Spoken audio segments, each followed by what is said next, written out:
Ideas that we can actually, how can we improve getting feedback from consumers and customers? How can we include them? Right. So one of them is that we show something like a preview.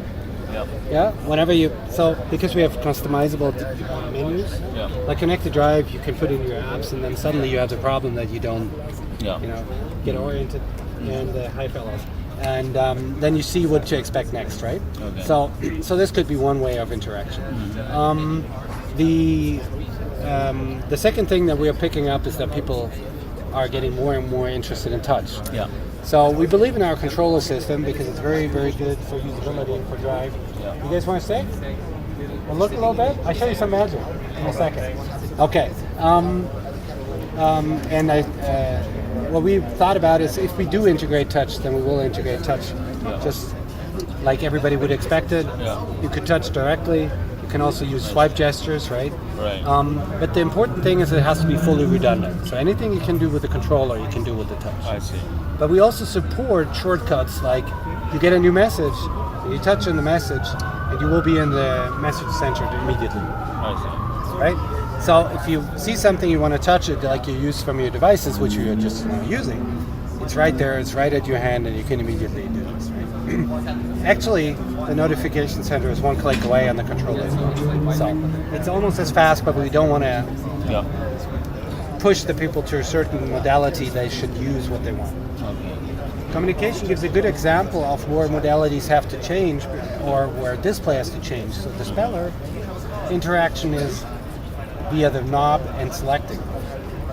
For touch, this would be not very convenient, so we will switch magically to a keypad in the moment where you approach and switch back where you start turning, right? So this gives you always the best of both worlds, and you choose. This is the portion that actually just is visual to the eye. What we could also do though, and we're in Vegas for the little magic trick.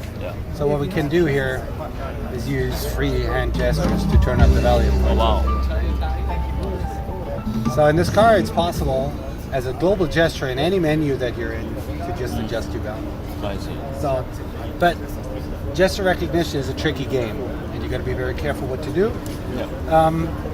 For example, you're driving down the road and there's something drawing your attention, like a call. You say, Daniel, I haven't talked to Daniel in a while, I want to talk to him. It indicates to you that there are gestures available, so I can just take that call. So I don't have to look at, do I push a button or not, I just can pick up the call.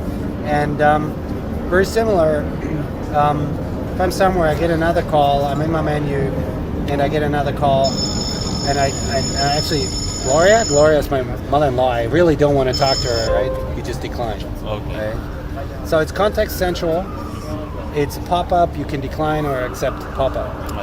So if I do this now and I gesture during the phone call, the gesture camera will not pick up false alarms. The fourth option that we have thought about is we have all these bookmarks in our vehicles. So these bookmarks, you can bookmark anything that you see on the screen. You just long push. You can have your spouse's phone number, favorite radio station, the sport dials for the M4, Connected Drive store, whatever you want. We could do the same for a gesture. So we have a distinct gesture where we can put something to it. And then this gesture, for example, turns off the screen. You can do this again, turns the screen back on. Or, and this is the idea about a function bookmark, I could put a different function to it, like start guidance home. So I enter my car at night, I'm tired, I don't know where I am, I just want to go home. And it starts my navigation, and it will bring me home. Wow. Right. So that's a little demo that we have here, right? Any questions? Is it available now? No. We're working on it. I see. As soon as possible, take it 1 or 2 years from now, you will see it in the car. I see. Okay, thank you. You're welcome. And what kind of sensor do you use to recognize the gesture? It's a camera. Cameras. Is it on the top or at the bottom? Right in here. Ah, right in Time there. and flight. I see. It's in the roof line of the car, so this is basically very similar to build up of a car. And it will be mounted to the roof. And it's a mono camera, so very simple. And then it's video processing. All Time video. of flight. Time of flight. Okay, I see. So is it infrared or is it LED?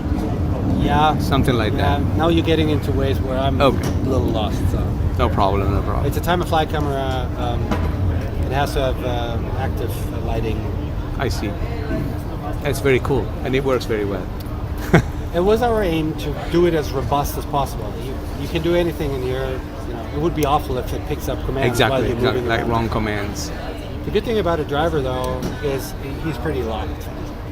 Must be. So- Should be. Should be. Should be. Should be. Should be. Passengers moving around a little more. But using this, the camera scans this area. Yeah, yeah, This yeah. is where you start commanding. It's also where you start touching, so you can't pick up false things. But it's a very distinct thing. And if you want to sit down here, you can do it as well. It's very nice. Cool. Thank you very much. You're welcome.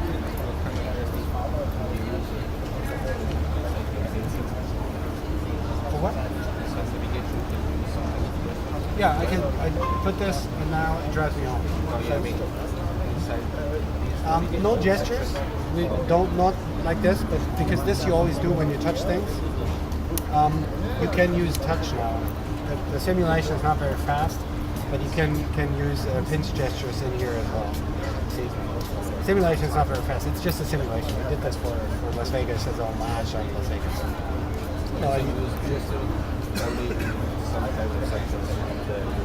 Very, very, very, very limited. Just there where it gives you an efficiency.